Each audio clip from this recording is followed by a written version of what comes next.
यहाँ एक इख्तलाफी मसला आ जाता है कि सजदे की तरफ झुकते वक्त किस तरह झुके, पहले अपने घुटने ज़मीन पर लगाएं या अपने हाथों को ज़मीन पर लगाएं। ये मसला इख्तलाफी है और रिवायात इसमें मुख्तलिफ हैं। एक रिवायत हज़रत अबू हुरैरा रज़ियल्लाहु ताला अन्हु से है जिसका मजमून यह है कि पहले अपने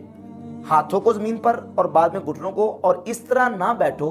जिस तरह कि ऊँट बैठता है। ये एक हदीस है हज़रत अबू हुरैरा रज़ियल्लाहु ताला से। और इनके मुकाबले में तीन रिवायत जो मेन रिवायत आती हैं उनमें से एक हदीस हज़रत वाइल इब्न हुजर रज़ियल्लाहु ताला से जामे तिरमिज़ी के अंदर 268 नंबर है, और वो ये है कि हज़रत वाइल इब्न हुजर बयान करते हैं कि नबी पाक सल्लल्लाहु अलैहि वसल्लम ने नमाज पढ़ी तो आपने अपने घुटनों को ज़मीन पर पहले लगाया और बाद में अपने हाथों को ज़मीन पर लगाया। यह हदीस जामे तिरमिज़ी में है और इमाम तिरमिज़ी ने इस हदीस को हसन करार दिया और कहा कि वल अमलु अलैहि इंद अक्सर अहले इल्म, अक्सर अहले इल्म का अमल इसी पर है कि पहले घुटनों को ज़मीन पर लगाया जाए और बाद में अपने हाथों को लगाया जाए। इस हदीस पर गुफ्तगू करते हुए इमाम खत्ताबी जो कि सुनन अबी दाऊद के शारे हैं और सही बुखारी के भी पहले शारे हैं, इमाम खत्ताबी अपनी किताब मालिमुस सुनन में लिखते हैं कि ये हदीस, इसमें जो तरीका बयान किया गया वो असबत और आसन है, यानी आसन तरीका है कि जब बंदा खड़े होकर बैठने की तरफ आता है तो पहले अपने घुटनों को और बाद में अपने हाथों को ज़मीन पर लगाए। ये आसन तरीका है। सही इब्न खुज़ैमा में इमाम इब्न खुज़ैमा सैयदना साद बिन अबी वक़ास रज़ियल्लाहु तआला से एक हदीस लेके है। साद बिन अबी वक़ास फरमाते हैं कि पहले हमें हुक्म दिया गया था कि हम अपने हाथों को पहले और घुटनों को बाद में लगाएं, और बाद में हमें हुक्म दिया गया कि हम अपने घुटनों को झुकते वक्त पहले और अपने हाथों को बाद में लगाएं। और एक तीसरी हदीस जो कि सही हदीस है अल मुस्तदरक अल सहीहैन में 822 नंबर सैयदना अनस इब्न मालिक रज़ियल्लाहु तआला अन्हु से फरमाते हैं कि नबी पाक सल्लल्लाहु अलैहि वसल्लम ने नमाज पढ़ी, जब वो हुजूर सजदे के लिए झुके तो इस तरह के हत्ता सबकत रुकबताहु यदैहि,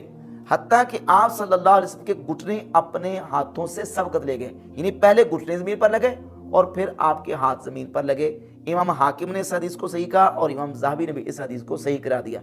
ये सही हदीस बिल्कुल वाज़ेह करती है कि नबी पाक अलैहिस्सलाम का अमल यह है कि आप पहले अपने घुटनों को और बाद में अपने हाथों को ज़मीन पर लगाते थे सजदे की तरफ झुकते वक्त। रह गई हज़रत अबू हुरैरा रज़ियल्लाहु ताला अन्हु हदीस के ऊपर जो गुफ्तगू कलाम है, तो इस सिलसिले में ये हदीस इमाम इब्न खुज़ैमा ने अपनी सही इब्न खुज़ैमा में जो बाब कायम किया है, हज़रत अबू हुरैरा वाली हदीस को इमाम इब्न खुज़ैमा ने मनसूख करार दिया। और ये इब्न तैमिया का मजमूल फतावा है। इब्न तैमिया ने भी अपने मजमूल फतावा में